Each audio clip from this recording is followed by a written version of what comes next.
Bismillahirrahmanirrahim. Assalamualaikum dan salam sejahtera. Salam PPD Jasin, pendidikan berkualiti, insan terdidik negara sejahtera.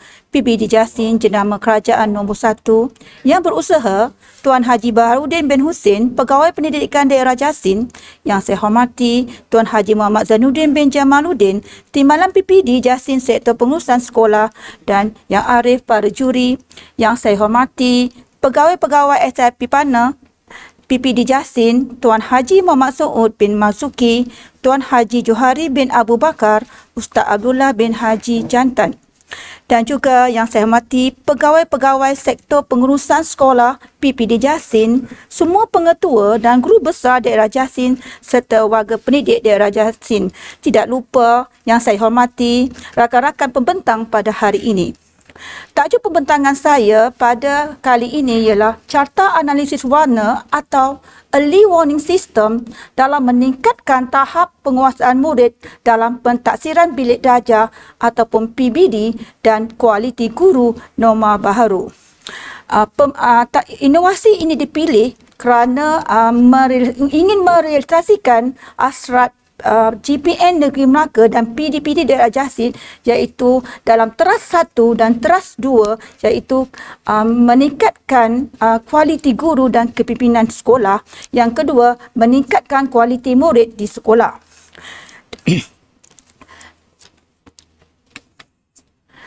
Carta ini, analisis warna ini merupakan inovasi yang memberi manfaat dalam pembelajaran dan pengajaran dalam meningkatkan tahap penguasaan murid setiap mata pelajaran secara berterusan.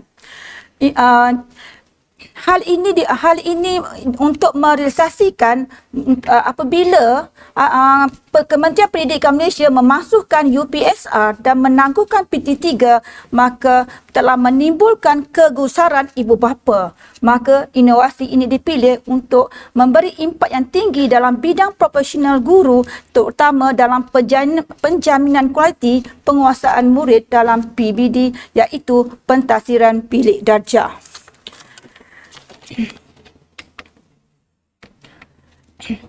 Kajian inovasi ini melibatkan dan fokus kepada murid tingkatan 1 seramai 140 orang murid di SMK Seri Bemban Jasin Melaka.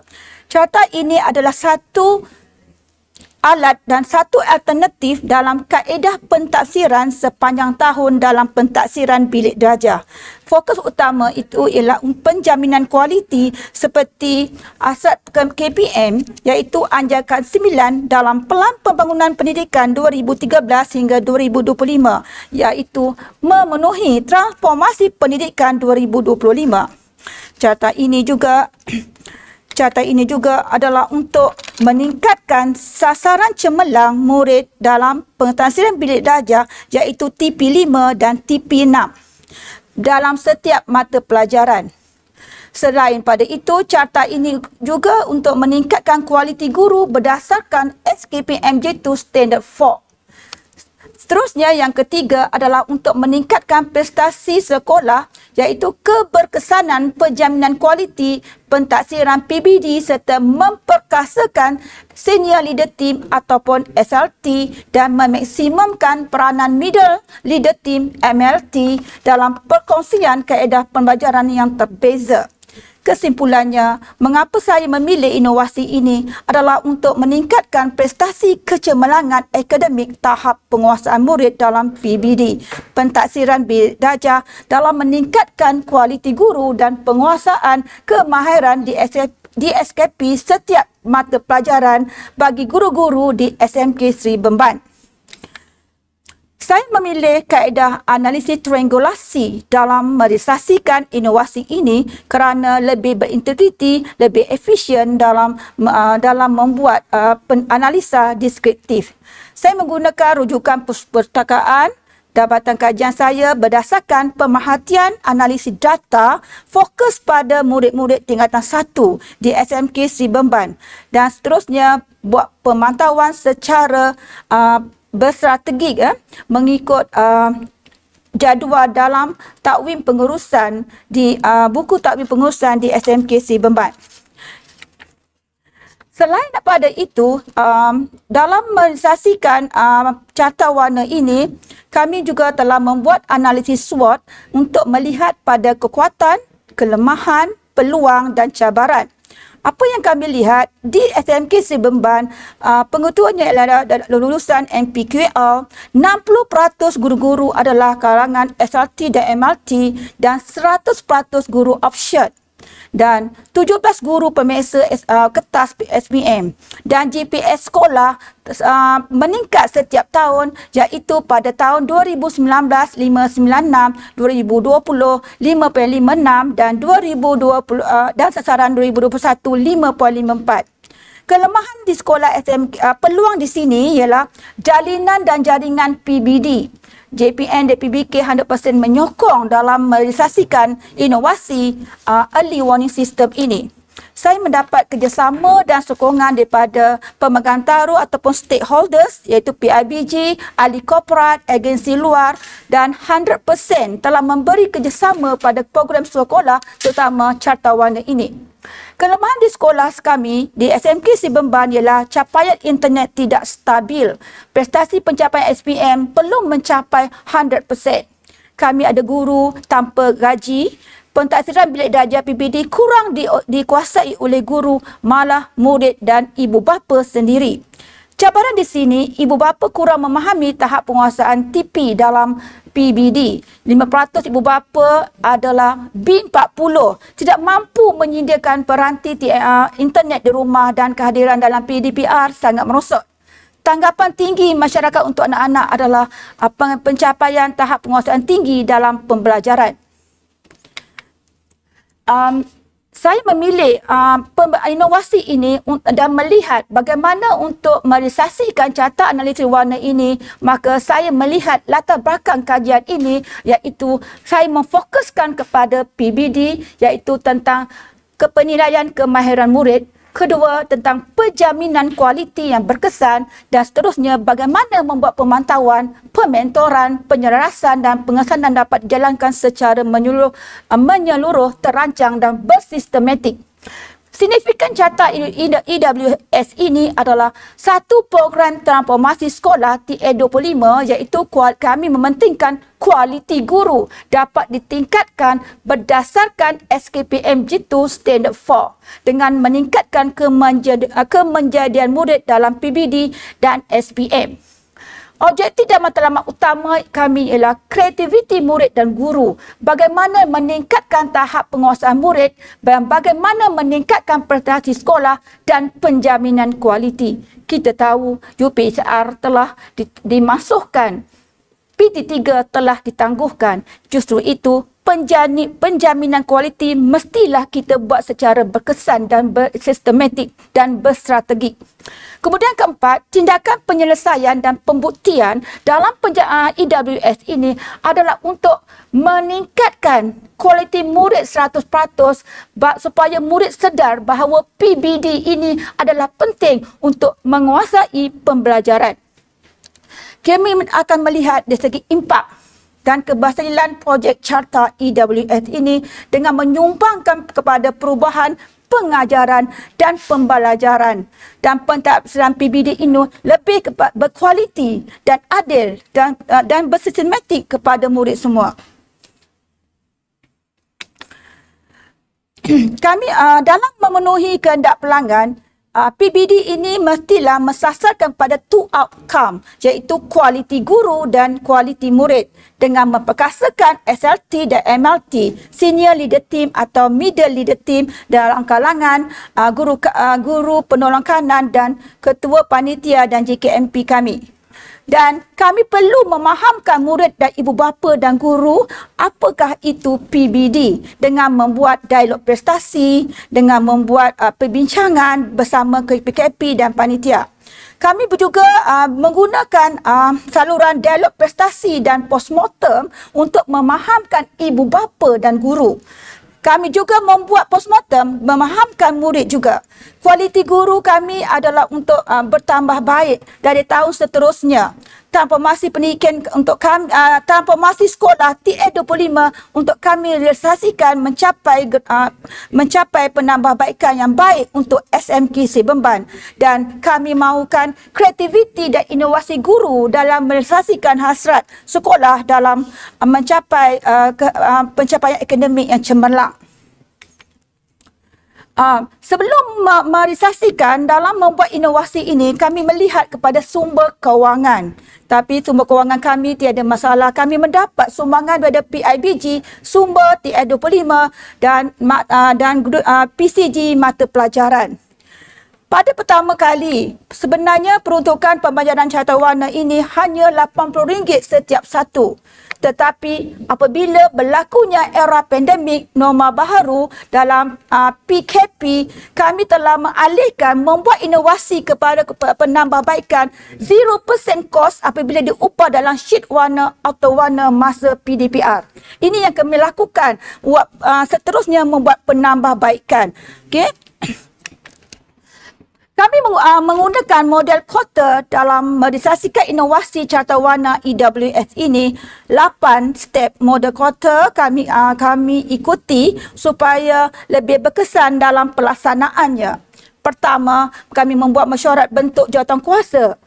Membentuk jawatankuasa bersama dengan G9 dan juga dapat KPKP, SLT dan MLT.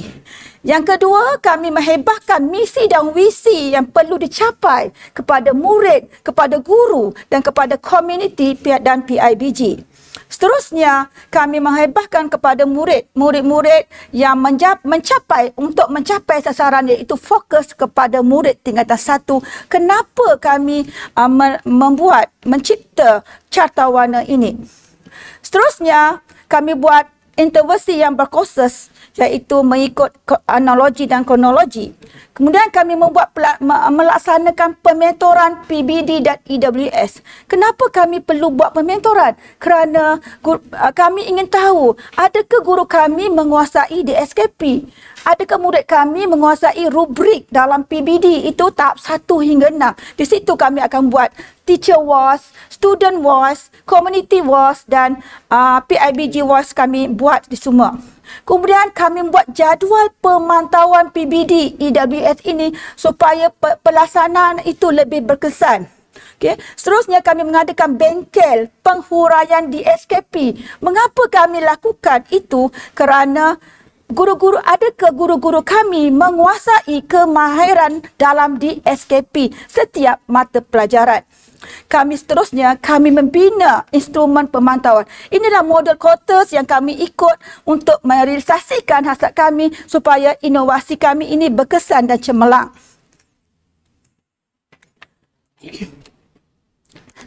Selain itu, inovasi ini lebih berfokus. Projek ini lebih kepada penjaminan kualiti dalam PBD berdasarkan PDCA, Plan, Do, Check and Action.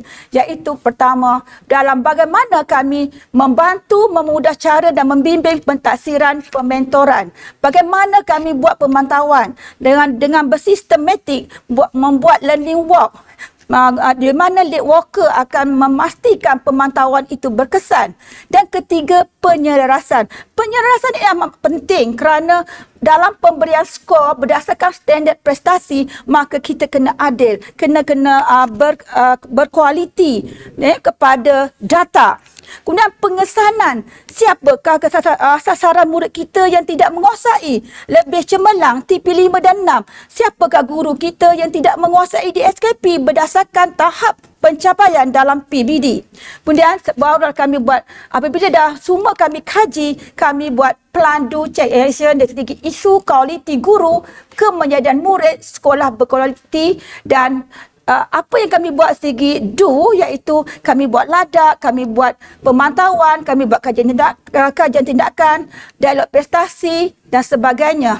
Apa yang kami nampak action di sini, EWS ini sangat berkesan dalam e-koko, e-kehadiran, kewangan dan fotonistik EWS. Kenapa saya membuat dalam PBD, tetapi apabila saya merealisasikan dalam PBD, maka amat sesuai dia buat dalam e-koko, dalam e-kehadiran, dalam e-kewangan dan sebagainya. Di sekolah ini yang kami fokus dalam penjaminan kualiti pada mulanya, maka kami juga telah ada cek iaitu dalam MBWA, OPPM, Pintas, SIP dan SIC telah memberi pandangan dan khidmat nasihat bantu bimbing kepada kami.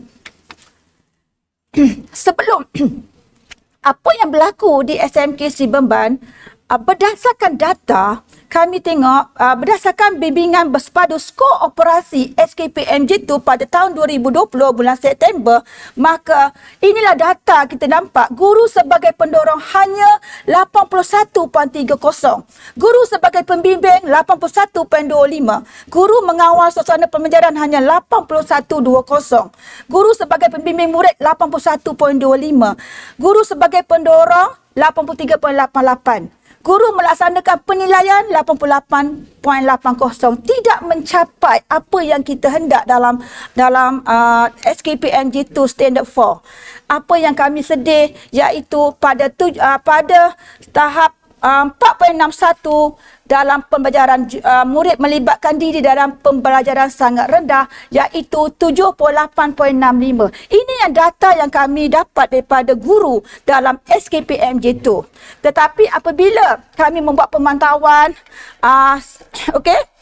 dalam aspek ini dalam bentuk data yang kami ini dalam bentuk graf carta bar, ini tentang pencapaian guru kami dalam aspek SKPMG itu sangat tidak memuaskan. Okey.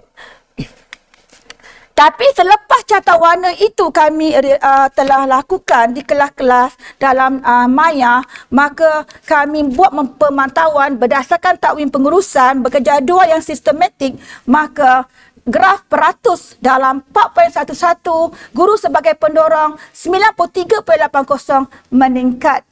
Okey? Dan kita nampak di situ dalam guru sebagai penilai 92.50 meningkat. Dan di bawah 80 murid dalam pembelajaran 4.61, 94.5%. Sebelum ni bawah 80%. Ini yang kita nak supaya peratus guru dalam PDPC SKPMG itu semakin meningkat. Okey, ini selepas, ini data yang kita nampak selepas. Okey. Inilah rupanya carta PBD dalam bentuk ni replika. Yang pertama kami buat di mana kita fahamkan apakah rubrik PBD dan pentaksiran di bilik darjah. Okey, guru kena tahu, saya warnakan tahap 1 2, murid tahu, murid tidak boleh murid faham. 1 dan 2 murid tahu dan faham. Murid 3 murid boleh tidak boleh menguasai ya. Kemudian 4 boleh mengaplikasi. Tapi kalau mereka pergi ke 5 6 mereka lebih inovatif, kreatif dan dalam mengaplikasikan pembelajaran mereka. Ini yang kita nak. Kami kenapa kami buat carta warna ini? Kerana memudahkan guru mata pelajaran, ketua panitia SLT dan MLT mengenal pasti pencapaian murid dengan cepat dan mengenal pasti langkah intervensi yang berfokus yang perlu diambil apabila ramai murid-murid mendapat TP1 dan TP2. Di sinilah, okey? Di sini murid akan membezakan kenapa mereka dalam BM mendapat biru dan kuning banyak, TP 5 dan 6, tetapi tidak dalam mata pelajaran sejarah dan matematik. Di sini guru kena bertanggungjawab mengapa murid tidak faham. Di situ kita akan buat ladap, kita akan buat pemantauan pada guru. Mereka sendiri akan membandingkan mata pelajaran mereka yang dapat itu adakah meningkat ataupun di tahap yang bawah. Ini yang kita nak supaya guru dan murid alert tentang pencapaian secara berterusan setiap bulan.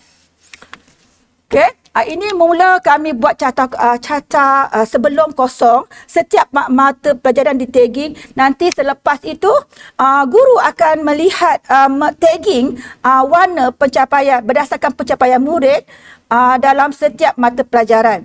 Kita nampak di sini Dan apabila tuan-puan datang ke sekolah saya akan melihat tingkatan 1 hingga tingkatan 3 dah ada tagging siap carta warna ini. Tapi kalau tingkatan 4 dan 5 saya lebih buat ke dalam maya, iaitu saya tukar kepada bentuk Excel sheet auto warna supaya mudah untuk mereka blast dalam Telegram, dalam WhatsApp dan dalam apa-apa media sosial. Inilah bentuk carta warna yang kami gantungkan di bilik darjah. Kami fokuskan tingkatan 1, 6 kelas, tingkatan 2, 6 kelas, tingkatan 3, 6 kelas dah siap di sekolah. Dan apabila kami murid-murid datang ke sekolah pada sesi akan datang, maka mereka boleh tengok markah masing-masing. Boleh membandingkan, guru-guru akan melihat pencapaian pengajaran mereka adakah berkesan mencapai sasaran dalam rubrik TP1 hingga TP6. Okey, di sini lagi nampak. Okey, inilah guru kami yang telah tagging carta warna ini di setiap bilik darjah dan murid akan lihat pencapaian mereka. Dan saya telah memberi panduan kepada guru 3 kali setahun carta warna ini perlu diubah segi prestasi. Jadi supaya murid boleh membuat perbandingan. Okey, ini yang saya nampak di bilik darjah. Tetapi carta warna ini juga telah kami tukar kepada bentuk Excel sheet auto warna dalam era pandemik PDPR. Kerana murid tidak boleh ke sekolah. Tapi apabila guru memulakan mata pelajaran dengan menerangkan rubrik ini, maka murid lebih faham. Okay, menjimatkan kos, 0% kos. Okay? Dan memudahkan guru kerana tidak perlu banyak kerja dalam bentuk Excel sheet auto warna kerana automatik akan bertukar warna apabila memasukkan markah TP mereka masing-masing. Jadi memahamkan murid mengapa mereka berada di tahap 1, mengapa mereka berada di tahap 2, mengapa mereka tidak mencapai sasaran 5 dan 6. Di sinilah kita dapat tahu bahawa guru tidak menguasai DSKP. Dan apabila kita tanya murid, dia tak faham. Kita tanya murid, dia tidak pengajaran mereka tidak mencapai tahap-tahap kemahiran berdasarkan rubrik ini. Jadi sekaligus kita boleh cek pada guru, kita boleh buat pemantauan pada murid dengan cepat. Inilah jadual pemantauan iaitu PBD berdasarkan standard SKPMG2 di mana saya telah mulakan pada awal lagi 2001 hingga ke sekarang. Ini sebahagian saya masukkan dalam takwim pengurusan, buku takwim pengurusan. Jadi guru-guru akan mengikut takwim pengurusan sekolah walaupun dalam sesi pandemik PDPR. Ini yang kami nampak bahawa data-data ini akan kami kumpulkan untuk kami analisis supaya adakah impak ini berkesan dalam EWS. Ini adalah data pentaksiran PBD tingkatan 1 semua mata pelajaran. Kalau kita lihat di sini, berapa ramai murid SMKC Bemban mendapat TP1 dan TP2 tidak menguasai. Ini adalah amat membimbangkan. Jadi di sini dah analisis dibuat semua subjek. Mengapa ramai yang mendapat TP1? Adakah masalah itu pada murid? Adakah masalah itu kepada guru? Maka ini yang perlu kita tengok dari kami analisis secara terperinci. Bismillahirrahmanirrahim. Okey, ini data keseluruhan PBD pasal 1 dalam analisis warna iaitu sebelum. Tiada murid saya dalam tingkatan 1 yang mendapat TP5, TP6 taraf cemerlang. Kerana mereka lebih pada TP1 dan TP2 iaitu dalam bahasa Melayu 69 orang mendapat TP1 daripada 103 orang murid. Begitu juga dengan TP2 45 orang dan seterusnya hanya mendapat 28 orang TP3 dan tiada 456. Kenapa ini berlaku? Maka ini yang perlu dibuat postmortem. Data ini perlu dianalisis dengan terperinci dan berkesan untuk meningkatkan sasaran TP1, TP5 dan TP6. Jadi di situ kita nampak carta ini memberi peringatan kepada guru dan murid supaya alert, bersedia untuk meningkatkan kemahiran masing-masing. Selepas menggunakan carta warna, murid lebih faham murid lebih faham mengapa mereka berada di tahap TP1 dan TP2. Mereka berusaha meningkatkan kepada TP5 dan 6. Kita tengok tahap TP ni mereka telah ubah, telah kurangkan TP1 dan 2. Maka lebih ramai yang mendapat TP5 dan 6. Ini secara keseluruhan, iaitu contoh analisis warna mengikut subjek. Ramai yang mendapat TP5 dan 6, biru dan hijau. Ini semua subjek. Seterusnya, inilah guru-guru telah membuat Google Meet menerangkan kepada murid perbincangan interversi yang berfokus mengapa mereka perlu meningkatkan kemahiran mereka dalam PBD.